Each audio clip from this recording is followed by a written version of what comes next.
चंद्रकांता में पंडित जगन्नाथ की एक भूमिका है। वो क्रूर सिंह था। नहीं, वो पंडित नहीं था। नहीं, जिसको आप बिल्कुल साधारण सा समझ रहे हो पास से, ये कोई गेम नहीं है कि 365 दिन में से सिर्फ एक ही दिन है जब इसका निर्माण है। वो दिन होता है 21 मार्च। अब ये 21 मार्च ही क्यों?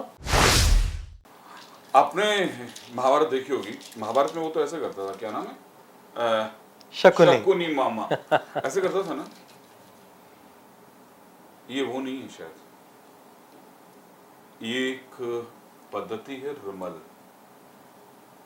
और रमल से हर सवाल का आपको जवाब मिल जाता है। लेकिन मिलता कैसे है, ये रमल होता क्या है?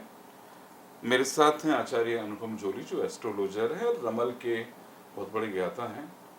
ये उनके स्टूडेंट्स की ऊँटियाँ अभी मैं देख रहा था, तो मैंने कहा सर मुझे तो खाली इतना ही समझ में आता है कि वो बोल भांजे कितने चाहिए, यही समझ में आता था। नहीं सर, जो चीज नहीं समझ में आती ना उसके लिए पूछने में कोई। चलो मैं आपको थोड़ा सा और याद दिला देता हूँ। हाँ। आपने कभी किसी जमाने में जब रामायण महाभारत आता था और उस समय चंद्रकांता आता था।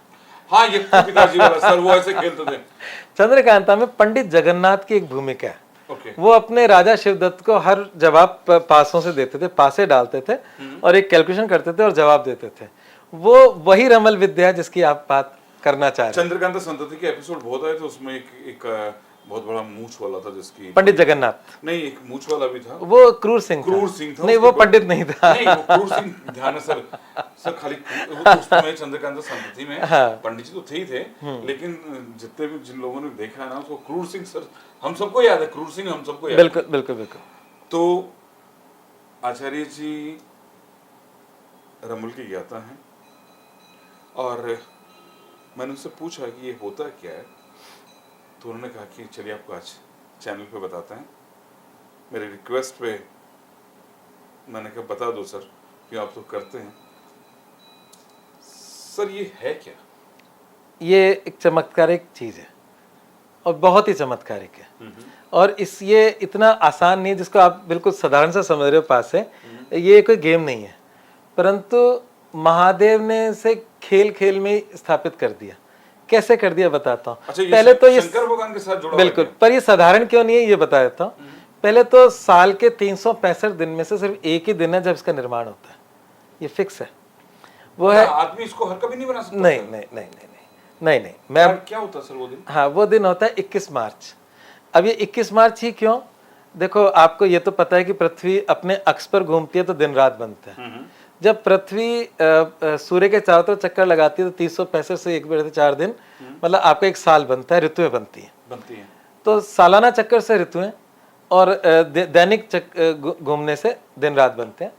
तो उसमें क्या होता है कि जब दिन लंबे होते हैं, रातें छोटी होती है तो गर्मियाँ होती हैं, और जब रातें लंबी होती है दिन छोटे होते हैं तो सर्दियाँ होती हैं। ये तो आपको पता है, सब जानते हैं। पर साल में 2 दिन वो आते हैं जब दिन और रात बराबर होते हैं। वो 21 मार्च को, 21 मार्च और 23 सितंबर। तो वो जो इन दोनों दिनों में से भी 21 मार्च को चुना है रमल के ग्रंथों ने, क्योंकि जो ज्योतिष की सायन पद्धति है, 2 पद्धतियां हैं, सायन और निर्यन। निर्यन भारतीय पद्धति है, सायन पाश्चात्य पद्धति है। तो सायन पद्धति के अनुसार सूर्य का मेष राशि में प्रवेश 21 मार्च को होता है। तो हमारी 12 राशियों में से पहली राशि मेष राशि है, उसमें सूर्य का प्रवेश और दिन और रात का एक होना वो समय होता है जब इन पासों का निर्माण होता है। तो ये साधारण पासे नहीं है। दूसरी बात यह है कि सिर्फ निर्माण तक ही सीमित नहीं है, इसकी अद्भुत चीज है। इस पासे में अष्ट धातु है और जिसके रोड पे आप घुमा रहे हो ना, ये रोड अंदर लोहे की है। तो इसकी हर चीज फिक्स है, मतलब इसको हम बदल नहीं सकते। और ये बीच में जो है बिल्कुल ये लोहे की है, ये अष्ट धातु है। हाँ सर, इसमें एक तो कहीं दिखता ही नहीं है। हाँ, यही तो मैं कहना चाह रहा हूँ। अब ये लूडो वाला पासा नहीं है, इसमें मैं बताता हूँ आपको। सर आप वाले देखिए। हाँ, मैं मेरे वाला देखता हूँ। हाँ बिल्कुल। इसमें क्या है, ये मेरे सिद्ध पासे थे, इसलिए मैं मतलब ये मैं, और सिद्ध पासे 2nd नंबर अब सिद्धि पर ही आने वाला है। मतलब आपके लिए मतलब चमत्कारों से भरा रहेगा, बिल्कुल वैसे से चंद्रकांता है ना। तो पहले तो आपको डेट 21 मार्च। दूसरा अष्ट धातु का कारण भी बाद में बताऊंगा। अभी ये बताता हूँ कि आप यूं ढूंढ रहे थे जैसे लूडो का पासा हो, एक कहाँ गया हाँ या सर, मैंने कहा इसमें तो अब मैं बताता हूँ आपको। 3, 4 आप सुनो सुनो सुनो, मैं आपको समझाता हूँ, है ना, आप मेहनत मत करो। मैंने क्या किया, दो दो को सबके सामने लगा दिया। आप सब अगर दिखता हो तो बहुत अच्छी बात है, नहीं तो समझ लो यहाँ सब में दो है। अच्छा, अगर इस सब में दो है, आप देख सकते हाँ, हो, सब में है ना, दो है, तो मेरे इस दो के सबसे पीछे होगा 4, दिख रहा है 4, दिख रहा है सर। और जो दोनों उंगलियां रखी यहाँ पे मिलेंगे 3, 3 है ना, ये 3 3 है। है ना, ये जो 3 है, तो आपको मिलेगा 2 के बाद 3, 3 के बाद 4, 4 के बाद 3। ये क्रम फिक्स है। और जब मैं रमल सिखाता हूं तो ये सिखाता हूं कि बनेंगे कैसे। अगर गलत तरीके से बना लिया तो रमल की कुंडली का निर्माण ही नहीं होगा, कुंडली ही नहीं बनेगी, और बनेगी तो रिजल्ट नहीं आएगा, गलत बनेगी, नहीं बनेगी। तो इसमें एक नहीं होता, 3 2 बार होता है, और एक 4 होता है और एक 2 होता है। और ये 4 2 डॉट्स नहीं है, ये आपके जीवन का संकेत है। आपको बड़ी मजेदार बात बताता हूँ, ये पासे करते क्या है। पहला तो था कि आपको दिन का नहीं पता, दिन एक फिक्स हो गया। दूसरा, अष्ट धातु क्या करती है वो बता देता हूँ। 8 धातु में 9 ग्रहों का वास है, इसमें राहु केतु को 1 माना है, और बाकी 7 ग्रह है। ये 7 ग्रह जो है ना, उनका फिजिकल एग्जिस्टेंस है। पृथ्वी है, यहाँ पर बैठे हो आप, है ना, चंद्रमा चंद्रयान भेजा था, उसका अस्तित्व है। सूर्य अग्नि के गोले के रूप में अस्तित्व है, देखते हो आप रोज, है ना। शनि का अस्तित्व है, आपको मतलब अगर आपके मोबाइल में वो ऐप हो, स्काई मैप का मैप है, कुछ ऐप है, उससे आप अपने आसमान को रोज ध्रुव तारा, नॉर्थ में देखो ध्रुव तारा, सप्तऋषि मंडल सब दिखेंगे आपको। तो इनका अस्तित्व है। तो 7 ग्रहों का जिनका अस्तित्व है, उनके नाम से 7 वार है। सोम चंद्रमाओं का है, हाँ, मंगल ग्रह मंगलवार, बुध ग्रह और बुधवार, है ना। तो आपके 7 वार हैं, 7 ग्रहों को रिप्रेजेंट कर रहे हैं, वो 7 धातुएं इसके अंदर है। फिर हो गया राहु और केतु, इनका एग्जिस्टेंस नहीं है, इसलिए इनको वारों में भी नहीं डाला, और क्योंकि एग्जिस्टेंस नहीं है तो इसमें डाला। अब वो क्या डाला, पारे के रूप में। पारा आपने कोविड से पहले तो जो थर्मामीटर आप यूज करते थे, तो वो यहाँ लगाते थे, यहाँ लगाते थे, वो बेचारा बॉडी टेम्परेचर बताता था, वो फंसा हुआ था एक नली के अंदर, जैसे ही गर्म होता था ऊपर उठता था। पर आप उसे खुले में गर्म करोगे तो उड़ जाएगा वो। जहर होता है, ठीक है। पर हमारे ऋषि मुनि ने पारे से बहुत काम किया। आपने देखा होगा, अगर आप कभी इधर अपने अवधेशानंद जी का जो जूना अखाड़े का हरिद्वार कनखल में जो है ना, पारे का शिवलिंग है, बहुत बड़ा शिवलिंग है, गजब का, अद्भुत है। तो वो पारा जो होता है वो लिक्विड फॉर्म में होता है, और ये गर्म करोगे तो उड़ जाएगा। इसको हमारे ऋषि मुनियों ने अपनी विधियों से पारे को पारद बनाया, और बहुत भारी हो जाता है वो, और फिर उसके बाद वो उड़ता नहीं है, वो शिवलिंग के रूप में पूजित होता है ना। उसके बड़े मतलब बहुत लाभ हैं उसके, वो लाभ पे कभी चर्चा करेंगे। तो इसमें क्या है कि 7 धातुएं 7 ग्रहों को रिप्रेजेंट कर रही हैं। जैसे सोना है, वो सूर्य को रिप्रेजेंट कर रहा है, चंद्रमा के लिए चांदी है। रमल के और वैदिक के थोड़े नियम अलग हैं। मंगल में कॉपर हो गया, बुध में कांसा हो गया, शुक्र में रांगा हो गया, शनि में लोहा हो गया। तो ऐसे ये सारे ग्रह हो गए, और यहाँ पे राहु केतु में पारा हो गया। तो पारा, इसका मैंने एक वीडियो बनाया है, बाकायदा पासा बनता कैसे है, और वो वीडियो मैं कभी अभी तक पब्लिश नहीं किया है ना, तो मैं अपने वेबसाइट पे पब्लिश करूंगा। इनका यूट्यूब चैनल है रहस्यधारा, कभी ना कभी डाल ही देंगे वीडियो। हाँ, नहीं वो डालूंगा। मैंने पिछले 21 मार्च को मैंने तैयार किया था, और इसीलिए किया था कि पर मेरे को मतलब वो थोड़ा सा सीक्रेट भी था, तो अभी तक मैंने ओपन नहीं किया। पर मैं आपको दिखाऊंगा कि पासे बनते कैसे हैं, उसमें धातुएं मिलती कैसे हैं, पारा डाला कैसे जाता है, पूरा का पूरा हमने वीडियो बनाया। तो ये पासे आपके बन गए। तो ये पासे क्या है कि ये हर पासा एक यूनिट कॉमन है। तो इन पासों को एक लोहे की रोड में हमने बांध दिया छेद के अंदर।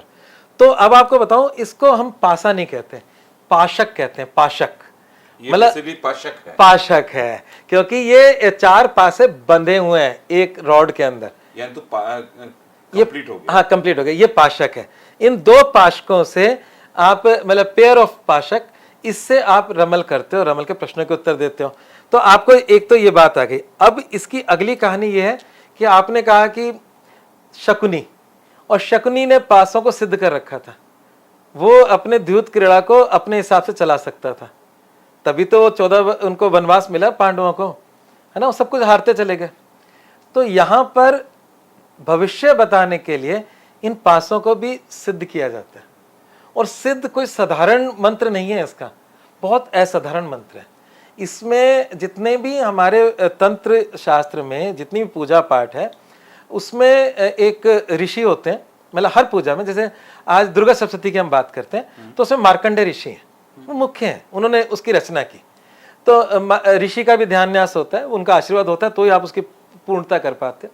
तो उसमें मतलब मुख्य देवता कौन है, दुर्गा जी हैं, सब कुछ उसमें लिखा होता है हर तंत्र शास्त्र में। तो यहाँ पर तंत्र शास्त्र में जो सबसे सर्वोपरि माना गया है वो है 10 महाविद्या, मतलब शक्ति के 10 रूप। उसमें काली है, मातंगी है, छिन्नमस्तका है, कमला है, धूमावती है, बगलामुखी है, ऐसे 10 शक्ति के बड़े रूप हैं। तो ये 10 की 10 मतलब एक तरह से परमाणु शक्ति के रूप में, इनसे कुछ भी हो सकता है। जैसे परमाणु है वो बम भी बन सकता है, तो वो नहीं, कामाख्या अलग चीज है वो, चलो आपने पूछ लिया तो बता देता हूँ। एक्चुअली वो सती के शरीर के अंग जहां जहां गिरे वो शक्ति स्थल बन गए। अच्छा, वो अलग है। हाँ, वो ये शक्तियां अलग है। वो जब आग में कूद गई, दक्ष प्रजापति ने जब उनके पति की इज्जत नहीं की, उनके पिता ने, तो वो आग में कूद गई। तो वो इतने व्याकुल हो गए शिव, उन्होंने उनके मतलब शरीर को लेकर वो भटके, तो उनके टुकड़े गिरते चले गए। तो जहां जो टुकड़ा गिरा, जहां आग गिरी, वहां एक बन गया। एक मेरे को ध्यान है, मैं कुरुक्षेत्र गया था, वहां भद्रकाली का एक मंदिर था, वहां मैंने सुना था कि आंखों की पलकें गिरी थी, तो नैनो देवी में नैन गिरे।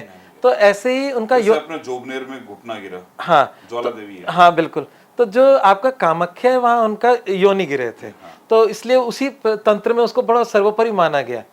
तो वो अलग चीज है। 10 महाविद्या अलग है, शक्ति के 10 रूप है। तो उसमें मातंगी एक ऐसी शक्ति है कि जब हम तंत्र बात करते हैं, महाविद्या बात करते हैं, तांत्रिक शक्तियों की बात करते हैं, तो उसमें अघोर या इस तरह की बातें आती हैं, और उसमें आपको ऐसा लगता है कि इससे ग्रस्त तो पूरा खत्म ही हो गया है ना। कोई व्यक्ति मतलब कोई जंगल में बैठा है और साधना कर रहा है, तो क्या है कि छिन्नमस्तका और इस तरह की जितनी भी शक्तियां हैं, काली है तो काली के हाथ में तो गंडासा है, मुंडमाला है, तो वो थोड़ा सा हमें डर लगता है ना। हालांकि माँ से डरने की जरूरत नहीं है, परंतु हमसे कोई गलती ना हो जाए, तो गृहस्थ लोग नॉर्मली डरते हैं।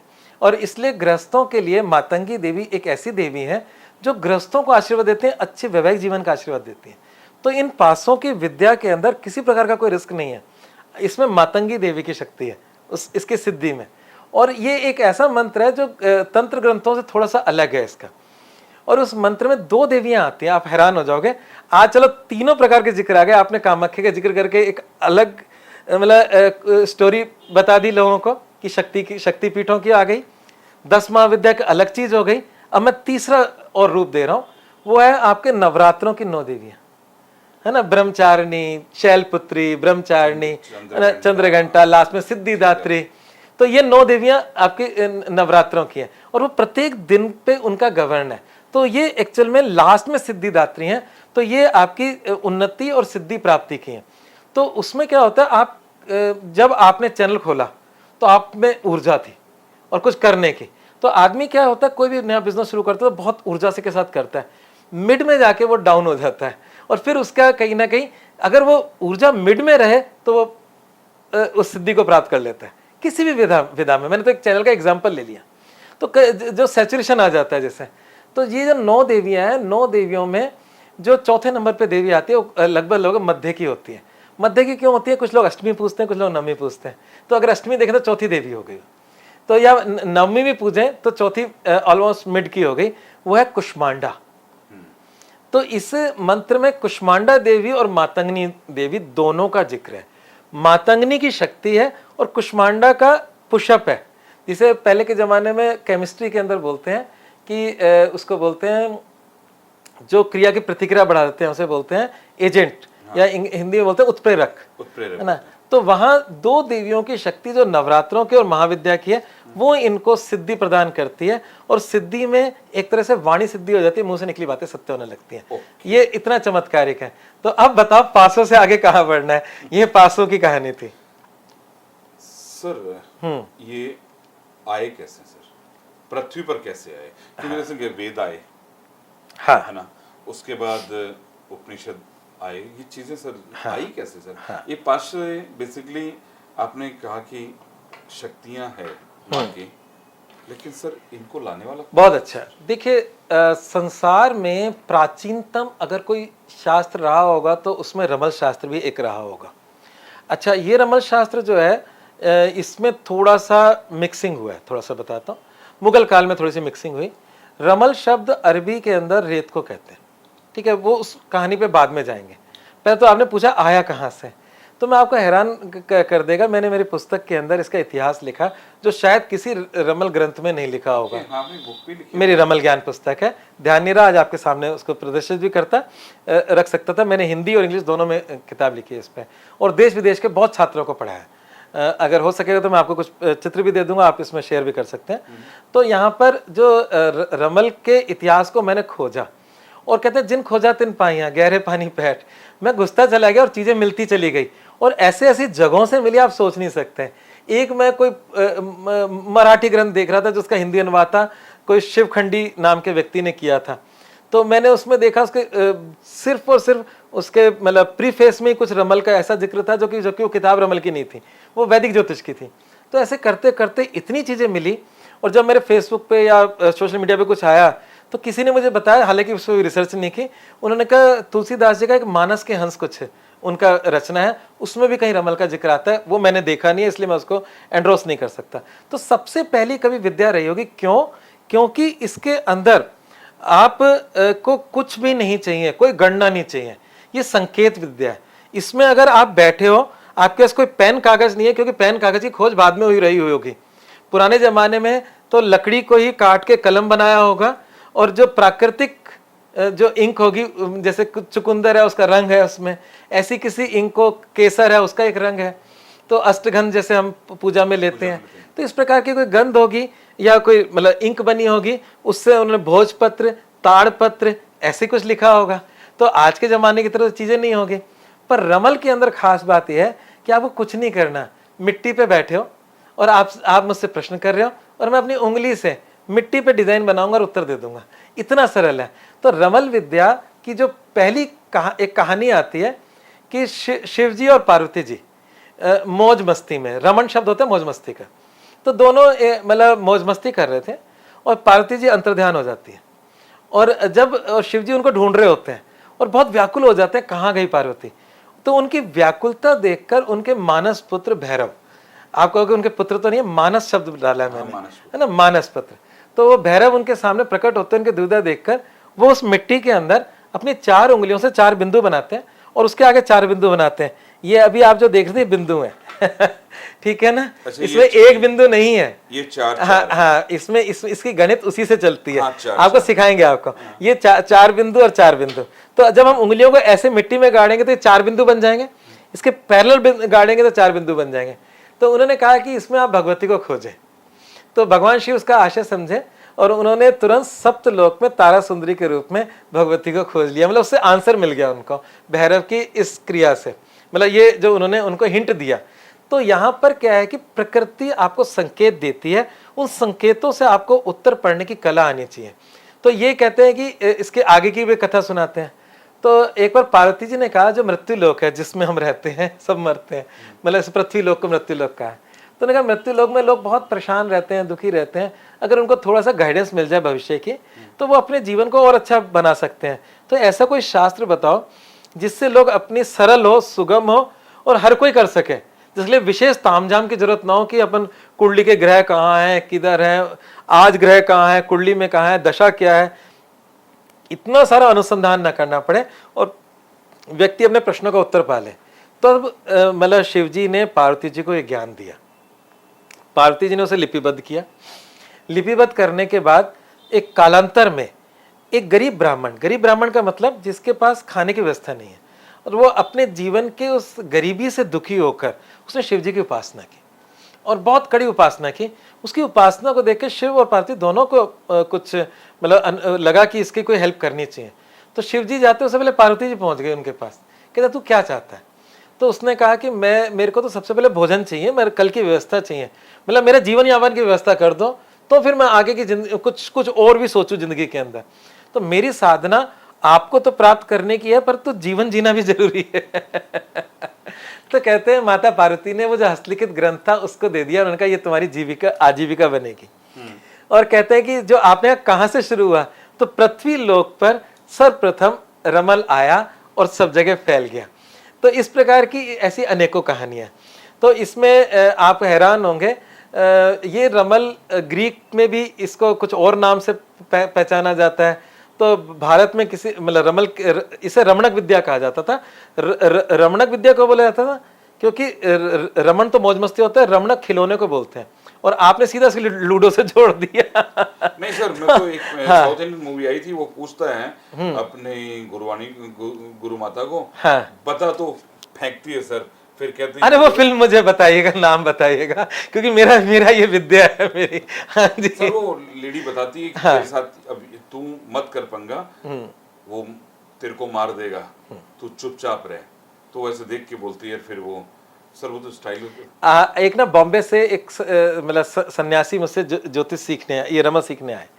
तो मतलब बॉम्बे में उनका अच्छा, मतलब उनके शिष्य हैं, वो लोगों को अपने मतलब गीता उपनिषदों के ज्ञान देते हैं। तो वो साउथ के हैं पर बॉम्बे में सेटल हो गए। तो उनके वहाँ पर तेलुगु चलती है, शायद आंध्रा के होंगे। तो उनके पास एक रमल का ग्रंथ था तेलुगु भाषा में।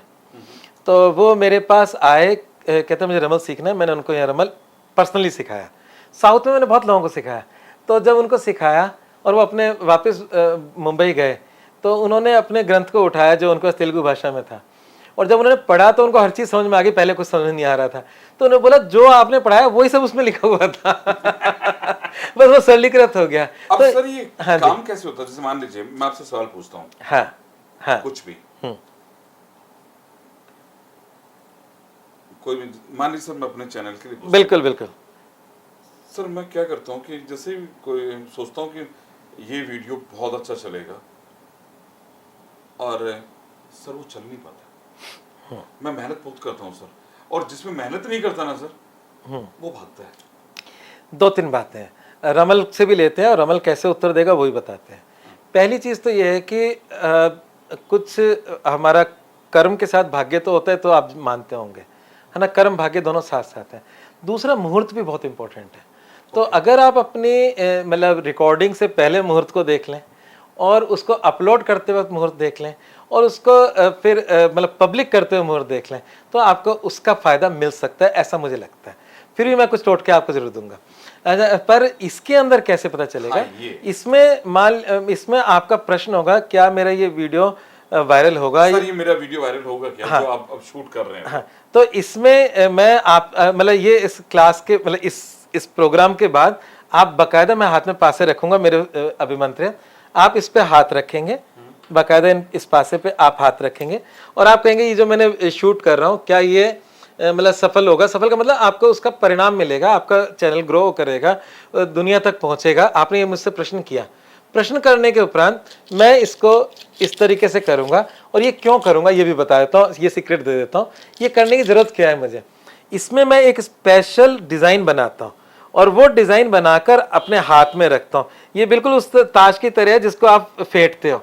ये मैंने एक डिज़ाइन बनाया, और डिज़ाइन बनाने के बाद, और ये डिज़ाइन क्यों बनाया वो भी बताता हूँ, क्योंकि डिज़ाइन बहुत होली डिज़ाइन है। ये बृहस्पति का डिज़ाइन है, ये बृहस्पति का डिज़ाइन है, और ये इस प्रकार से बनेगा। मैं आपको दिखाता हूँ जो अब आपको दिखने वाला है। इसमें ये 3 आगे हैं, 4 ये थोड़ा सा बिगड़ गया, ये दोनों बिगड़ गए, इसमें ये 4 आ जाएंगे, है ना, ये वाला। अब ये डिज़ाइन पूरा हो गया। तो ये आपको दिखाने के चक्कर, क्योंकि आई एम एक्सपर्ट, मुझे दिक्कत नहीं आती, पर क्योंकि आपको शो कर रहा हूँ तो मेरे को टेढ़ा मेढ़ा होना पड़ रहा है। ये रहा, दिस इज द डिज़ाइन। ये बिल्कुल चारों मतलब आपके दोनों पासे एक जैसे हो गए, ऊपर की पंक्ति अलग है, ये पंक्ति अलग है। ये एक डिवाइन साइन है। इस डिवाइन साइन पे आप हाथ रख के प्रश्न करोगे कि क्या मेरा ये वीडियो चल जाएगा, मतलब इससे मुझे लोक कीर्ति मिलेगी, यही है कि आपका चैनल चल जाएगा, और अच्छा हो जाएगा। तो आपने इसको प्रश्न किया। उसके बाद मैं इसे शफल करूंगा। शफल करने का मतलब जो मैंने डिजाइन बनाया था अब वो बिगड़ चुका है, बदल चुका है। और उसके बाद मैं अपने मतलब अपनी सीट पर, क्योंकि इसमें आसन का महत्व है, क्योंकि मैंने कहा जब सिद्ध है तो वो आसन का महत्व है। यहाँ पर कुर्सी के आगे आसन नहीं है मेरा, तो आसन के बाद इसको मैं सामने टेबल पे डालूंगा। डालने पे किसी शेप में गिरेंगे। इस वीडियो से पहले मैंने आपको डाल के दिखाया था, आपको शायद ध्यान होता।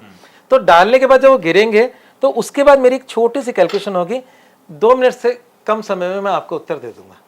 सिर्फ डालने के बाद 2 मिनट से कम में आपको उत्तर मिल जाएगा।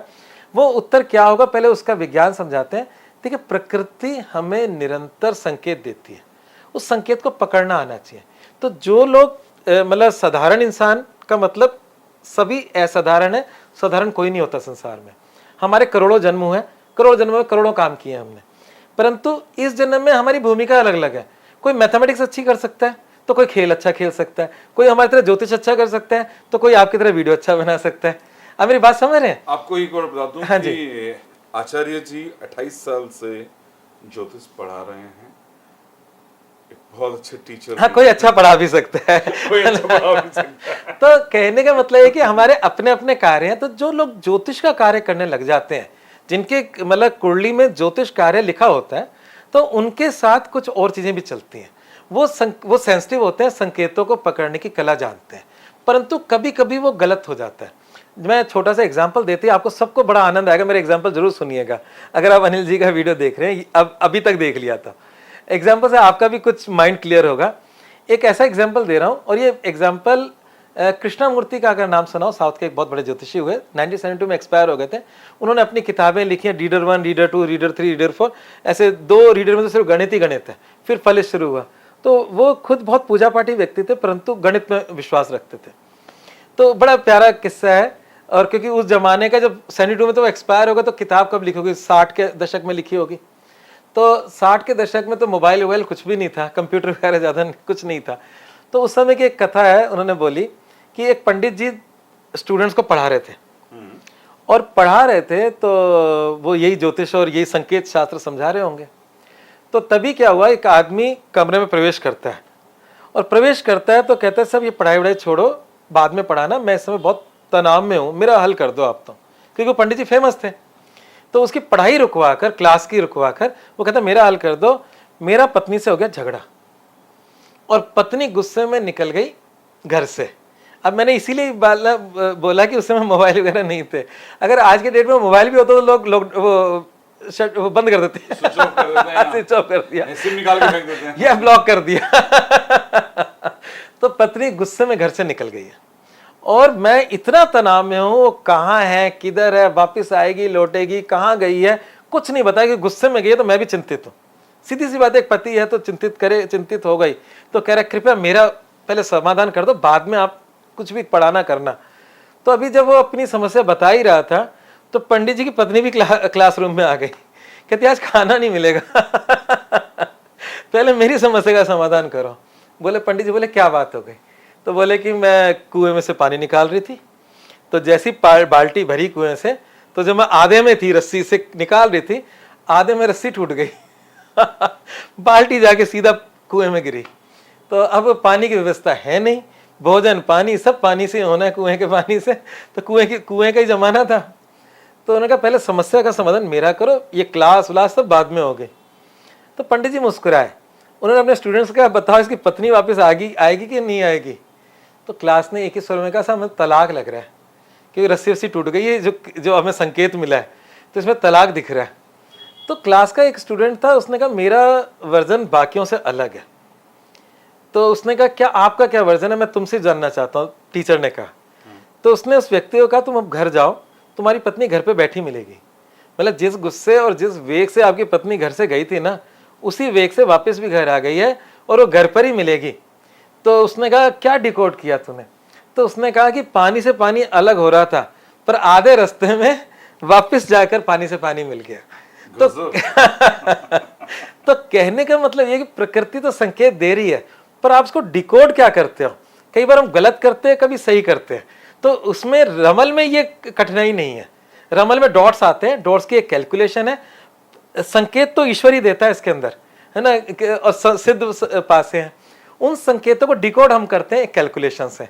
तो यहाँ हमें ये संशय नहीं रहता कि तलाक होगा या नहीं होगा। अच्छा, और आपको किससे बताता हूँ, मैं मेरा किस्सा बताता हूँ, जो प्रकृतिगत दिए संकेतों में कब फेल हो जाते हैं हम। आप राजनीति के को मतलब करते हो रिकॉर्ड, है ना, आपका चैनल राज समाचार। तो आपने, अगर आपको याद हो, क्योंकि पुरानी घटना है, मेरे को ये याद नहीं किस समय की घटना है, पर वो आप शायद रिकॉल कर लो या गूगल से नहीं मिल जाएगा आपको। ये एक महागठबंधन हुआ बिहार में, लालू प्रसाद यादव, कांग्रेस, नीतीश, ये तीनों मिले बीजेपी अकेली पड़ गई और उसके बाद इलेक्शन हुआ और इलेक्शन के अंदर ये महागठबंधन जीत गया और इन्होंने अपनी सरकार बना ली। ये पुरानी घटना है, अब ये इससे पिछली थी या कौन सी थी मुझे ध्यान नहीं। तो उस समय जब कैंपेनिंग चल रही थी तो उस समय दो ऐसी घटनाएं घटी जिससे मुझे लगा कि मतलब लालू प्रसाद यादव हार रहे हैं, इनकी पार्टी बर्बाद हो रही है। अब वो जो घटना घटी वो गलत, वो संकेत सही था पर मैंने गलत डिकोड किया, तो मैं अपना फेलियर बता रहा हूं आपको। पर अगर रमल से करता तो ये फेलियर नहीं होता। अब उसमें क्या, दो घटनाएं आप गूगल करना, यूट्यूब देखना। उसमें एक घटना थी, लालू प्रसाद यादव मंच पे यूं बैठे बड़े आराम से और वो टेंट वेंट सजा हुआ और पब्लिक खूब खड़ी हुई और बगल में एक पंखा जो टेम्परेरी होता है, जो ऊपर टांग देता है ना, टेबल फैन जैसा नहीं होता, तो वो पंखा टूट के लालू की तरफ गिरा और लालू अपनी कुर्सी से उठकर भागे, कैजुअलिटी होने से बच गई और वो पंखा गिरा। एक घटना घटी तो मुझे लगा ये इट इज बैड संकेत, ये नेगेटिव संकेत है। दूसरी घटना बताता हूँ, एक मंच पे इतने कार्यकर्ता आ गए मंच ही बैठ गए नीचे। ये भी दोनों घटनाएं जब एक दो दिनों के अंतराल में घटी तो मैंने कहा लालू का भट्टा बैठ रहा है, लालू की पार्टी का। पर हुआ नहीं, क्योंकि लालू की सीटें बहुत अच्छी क्वांटिटी में आई, जिसकी वजह से नीतीश की कम थी, लालू की बहुत ज्यादा थी और दोनों ने गठबंधन से एक सरकार बनाई। परंतु वो संकेत कितना सही था बाद में पता चला। वो बड़े, उनका बेटा अपनी राजगद्दी पे बैठे थे और एकदम से नीतीश जी पलट गए। मतलब तो क्या हुआ, वो शांत कुर्सी पे आराम से बैठे थे जीत वाली, परंतु एकदम से पंखा गिरा। वो उनको अपना, उनका जो होता ना कंफर्ट जोन, हाँ कंफर्ट जोन बिगड़ गया। वहां पर खड़े थे कार्यकर्ता भी आपकी वाहवाही कर रहे थे और वो गिर गया। तो मतलब वो एक बार तो जीते और पर बाद में उनको हाथ धोना पड़ा। तो कई बार हम संकेत को सही डिकोड नहीं कर पाते। मेरे को तो लगा कि जीतेंगे ही नहीं इस संकेत से, परंतु जब वो फाइनली वो पलटू वाला मामला हुआ तो मुझे समझ में आ गया संकेत गलत नहीं होते, हम उसे डिकोड ढंग से नहीं कर पाते। अच्छा, इसमें संकेत की और भी कलाएं हैं, पर ये कलाएं हर आदमी को नहीं देखनी चाहिए। जो ज्योतिष की साधना करता है उसको मिलते सबको हैं, मैं ये नहीं कह रहा सबको नहीं मिलते, सबको मिलते हैं, पर वो उसको पकड़ने की प्रैक्टिस करता है। जैसे कोई व्यक्ति, बच्चा आपके पास आया कि मैं पास हो जाऊंगा और उसका लाइट चले जाए, तो ये बैड संकेत है, मतलब उसका रिजल्ट कुछ तो गड़बड़ा रहा है। तो ऐसे संकेतों को पकड़ना, रमल उन विद्याओं, एक चीज कहते हैं, हाँ पूछिए। यार मैं झूठ नहीं बोल रहा, लाइट चली जाती इसका मतलब झूठ। हाँ, तो प्रकृति संकेत देती है वो निरंतर। और पता है, आपको एक बात बताता हूँ, जो शकुन अपशकुन होते हैं उसमें ऐसा मान्यता है कि अगर आपका एक अपशकुन हो गया और यात्रा पे आप जा रहे हो तो आप पानी पीजिए, कुछ सांस लीजिए और चल दीजिए। अगर दूसरा अपशकुन हो जाए निकलते ही, तो फिर भी आप एक बार रुक सकते हो, थोड़ा रुक कर चल सकते हो। पर 3 लगातार हो जाए तो आपको यात्रा नहीं करनी चाहिए। इसका मतलब प्रकृति आपको बार बार रोक रही है। तो यहाँ पर मतलब हमें उन सबको समझना चाहिए।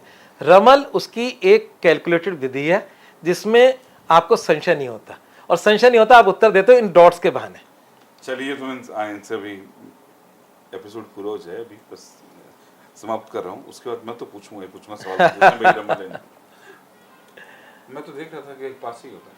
चलिए सर, आपने हमसे रमल के बारे में काफ़ी जानकारी मुझे लगता है लोगों को मिली होगी। लोग इसे समझेंगे रमल होता क्या है, क्योंकि सर सबके दिमाग में आती है रमल होता है। बिल्कुल। खाली हम तो कहते हैं पासे फेंक दिए, उसने कहा मत जा, बस यही समझ। अच्छा, एक कथा और बताता हूँ आपको जाते जाते। इसमें 2 बातें बताता हूँ। एक तो जो ये था सिकंदर था, तो सिकंदर जहां भी जाता था विद्वानों को अपने साथ ले लेता था। मतलब वहां जिस जगह पे जीतता था या कहीं से, वो विद्वानों पे नजर रखवाता था कि यहाँ का विद्वान कौन है, उसको अपने साथ रख लिया जाए।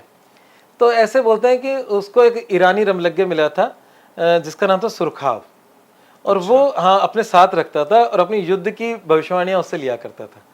तो उसका एक ग्रंथ है मुकम्मल रमल सुरखाव। ऐसे संस्कृत के हमारे बहुत अच्छे अच्छे ग्रंथ हैं, रमल नवरत्न, रमल रहस्य, इस प्रकार के ग्रंथ हैं।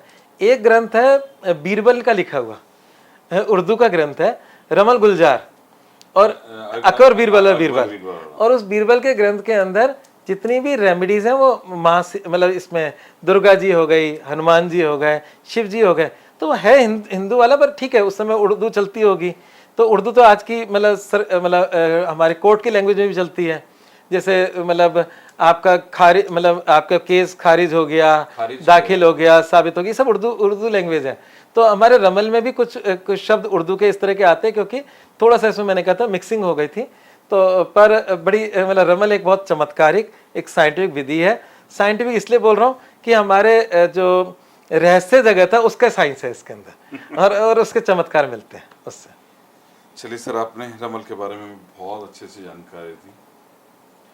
फिर मिलेंगे कुछ नए वीडियो के साथ, गुरुदेव के साथ। काफ़ी जानकारियाँ हैं भाई। हिंदू आस्था पे तो इनके वीडियो चलते हैं, ये भी रमन राज समाचार के लिए लिया है, क्योंकि राज समाचार में भी तो कुछ जाना चाहिए ना। चलिए सर, चलिए, नमस्कार। आपको पहले तो शुभकामनाएं, और दूसरा ये कहूंगा कि ये आपका पास से तो बाद में देखेंगे, पर मैं शुभकामनाएं देता हूँ कि खूब चले। उसमें आपका भी भला है, मेरा भी भला है, क्योंकि मेरा ये जो सब्जेक्ट पे मैंने पुनर्जागरण किया है, इसका मतलब पुनर्स्थापित किया है, और इस पर बहुत मेहनत की है। तो जन जन तक पहुंचना चाहिए भारत की विद्या। चलिए सर, जरूर पहुंचेगा। ठीक सर, नमस्कार। नमस्कार।